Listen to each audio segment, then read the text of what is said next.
Hello everyone, welcome back to my channel. Today we'd be discussing person vocabulary. Remember, this vocabulary can be really helpful both in your speaking as well as writing modules. As we are discussing on person, remember whenever you are doing cue cards, whenever you are preparing cue cards, that is a section, that is the second part of your speaking test. It is important that you know that you can have questions regarding person or related to person. So let's talk about certain phrases or words that you can use if you are trying to describe a person.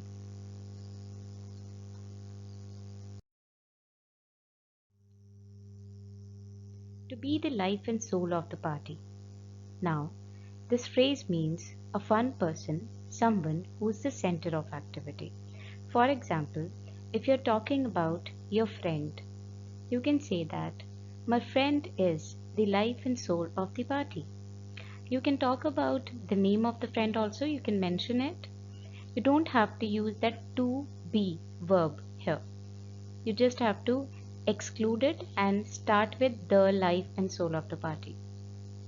So you can use helping verbs here. For example, is, am, are, was, were. If you're talking about yourself, for example, you can say that I am the life and soul of the party. That is, you're an enjoyable person, a one who loves to enjoy or who's fun loving. Let's move. To bend over backwards. Now this phrase looks interesting. This means when you're trying hard to help somebody. Again, the same rule applies. You will not use to before it. How to use it? My uncle is a social worker. He bends over backwards most of the time to help others. So you can use to help somebody after this phrase. Generally, this phrase itself means when a person is working hard, really hard, to help someone. Let's move towards our next phrase. It's broad-minded. Again, you can use it with is, am, are, was, were. He is broad-minded. Somebody who's not narrow-minded is broad-minded. That means who's prepared to accept others' views or behaviors. Suppose you're talking about an old person whom you admire. You can say that I really admire him because of his broad-mindedness. Remember, you can use NESS with this word. And it will have a great impression on the examiner because you'll be using relevant word over here. Let's move. Easygoing. Now, easygoing means somebody who's relaxed and not easily worried about anything. That means a person who does not get tensed easily. So you can say that my father is easygoing, and that's the quality that I love in him the most. Right? And to be frank, you can use this easygoing with the first phrase that we have discussed here, the life and soul of the party. Right? Suppose you're talking about a person who's an extrovert. Extrovert means somebody who's open. So you can say that he's the life and soul of the party, he's quite easygoing.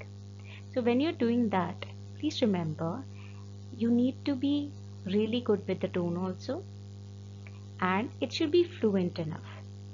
Work on your pronunciation if there is a problem in that. Let's move. Fun loving. So fun loving, as the phrase suggests, a person who enjoys having fun. So you can use this phrase also with is, am, are, was, were. Let's move. To hide one's light under a bushel. Now what does this phrase mean? When you're trying to hide your talent and skill. How to use this phrase? You can say that my uncle always hid his light under a bushel. That means he never told people about his talent and skill. So how are we using it? We are excluding that to. Along with that, we are excluding that once also. So you can use his, her instead of one, and even you can use their depends on the sentence. Now, the other phrase is good company. Good company generally means somebody with whom you can actually spend time with. So, good company is enjoyable to socialize with. Again, you can use it with Isamar Waswa. He is a good company. Let's move. Good sense of humor. Now, interestingly, this phrase cannot be used with Isamar Waswa. You have to use has, have, or had depending on the tense and on the subject that you'll be using. You can say that my uncle has a really good sense of humor. That means the ability to understand what is funny. Let's move. Narrow-minded. Now this is a negative word and it means somebody who is not open-minded. It's an antonym or opposite of the word broad-minded that you can see here on this specific page on the third, you can say, number. So he is narrow-minded. Remember, you can even use negative words in a positive sense. Yes, do you hear me? You can use any negative phrase into a positive sense and you can transfer, you can say, change it. How can you do that? You can say that he is not narrow-minded. He is really easygoing. That means you are not feeling like using broad-minded word or with the flow, suppose. You cannot get that broad-minded word in your head. So what you can do, you can use a negative sense and with a not or a never and change it. Do you remember mathematics? We used to do, obviously, minus is equals to plus, right? Let's move.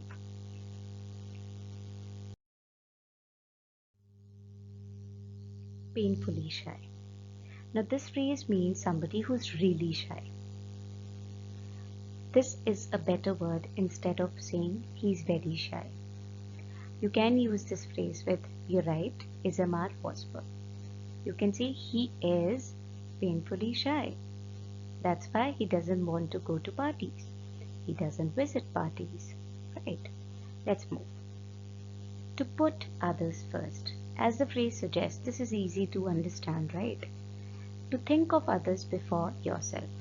So if you are suppose talking about a social worker, you can say that he puts others first. He always puts others first. So you don't have to use Isamar Waswa with this. You directly have to use put. Remember, the second or the third form of put remains put.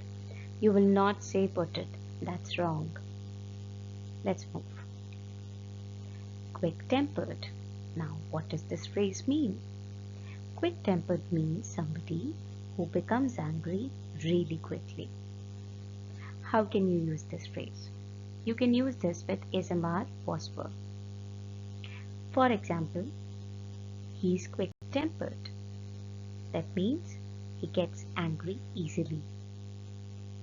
Obviously, you can use the word aggressive that most of the people know about. But because this phrase is an uncommon one, not many students will use it. And that makes it more interesting, right? Let's move. Reserved. Now, reserved means somebody who's shy. Check the first phrase that we have done. Painfully shy, reserved. The beauty of English is you can use words that almost mean the same in the same paragraph. That is the same content that you're speaking. For example, you can say that my friend is painfully shy. He is of a reserved nature. After some sentences, you can speak the second sentence that we have discussed here. That is, he is of reserved nature. Let's move. Self-assured. Now this is a good phrase. This means confident.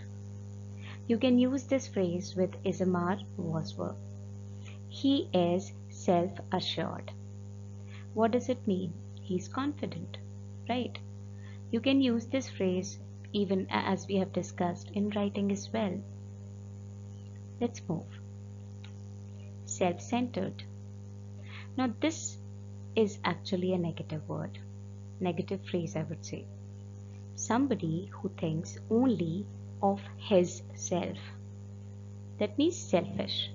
Yes, you have heard it right. Instead of selfish, you can use a better phrase, self-centered. You can say he is self-centered or she is self-centered. Or, as we have discussed it earlier, you can use not and make it a positive one. You can say he is not self-centered. He always bends over backwards. Do you remember the slide, the earlier slide that we discussed, right? Let's move. Self-confident. Now this phrase means, it is obviously a positive phrase. It means the one who believes in one's own ability or knowledge. And it's not obviously negative.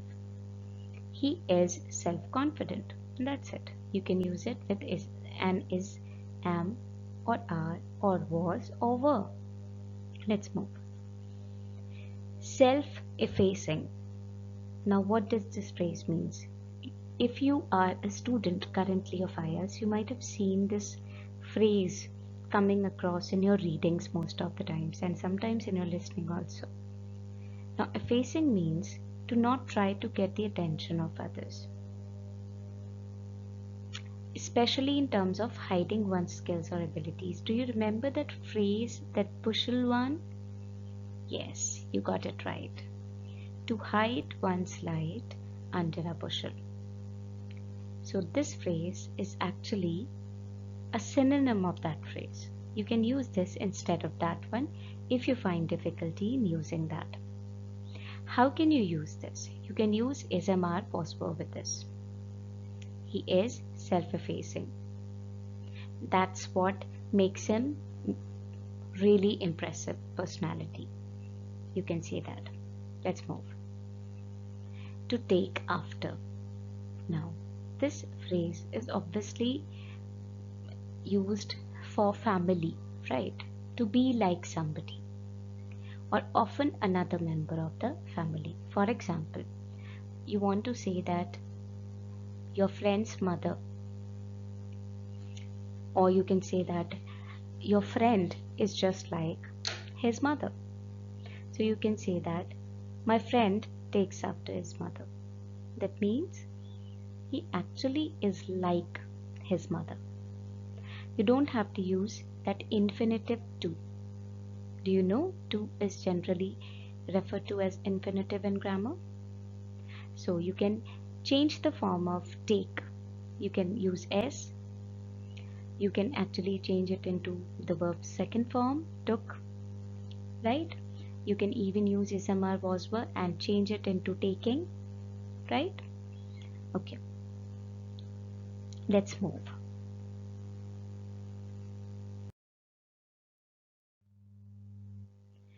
Extrovert. If you remember, we have discussed it already, but we'll be discussing it in detail now. An energetic person who likes the company of others. Obviously, you can use this for sociable also. Somebody who loves to make friends. You can use this word with is-am-are was were. He is extrovert. He is of an extrovert nature. When you want to use nature, you can use of before the word extrovert. That would make it more impressive, right? Let's move. Fair-minded. So this phrase actually means somebody who's kind and who treats everybody equally. Obviously, you can use this word for people who are leaders, who are most successful or popular, established personalities, right? You can use this phrase again with is-am-are was were. It is suggested that you use better words.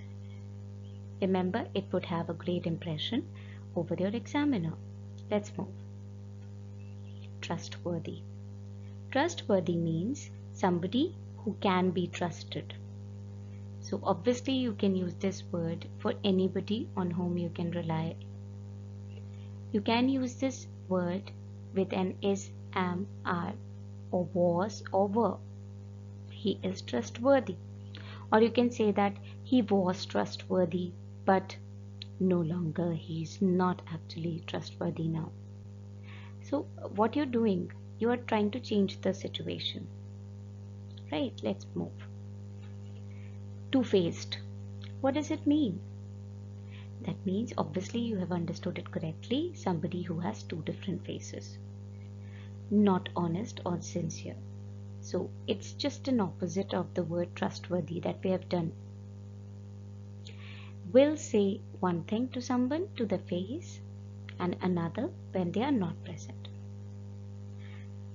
You can use this phrase with ismr was were again.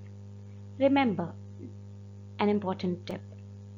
If you want to remember words, try to relate them to somebody or some situation.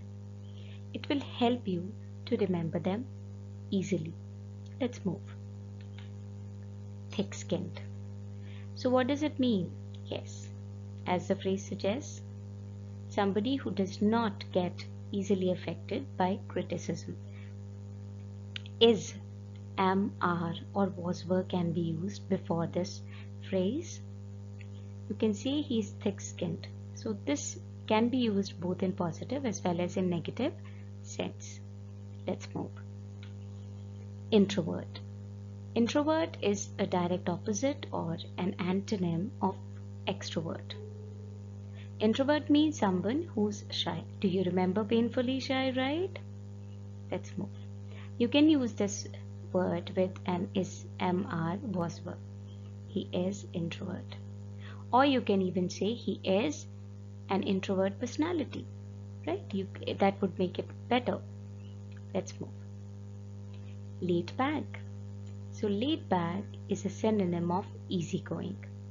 So somebody who's easygoing, who doesn't get actually, you can say somebody who doesn't have an effect on himself of certain things, who's more relaxed, can be actually called a laid back personality. You can use this phrase with an is, am, are, was, were. You can directly say it, or you can use personality also.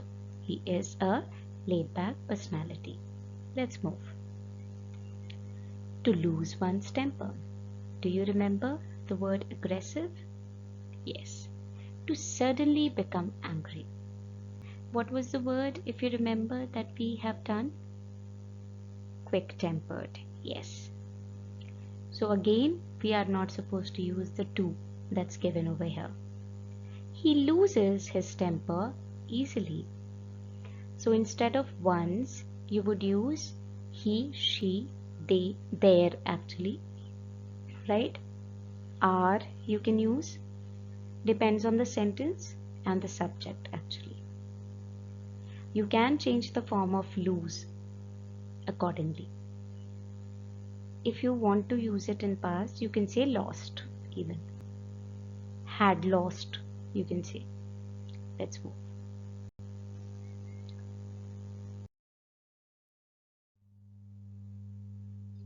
You can use this phrase a major influence for somebody who actually has a great impression over people. So he is a major influence for me, right?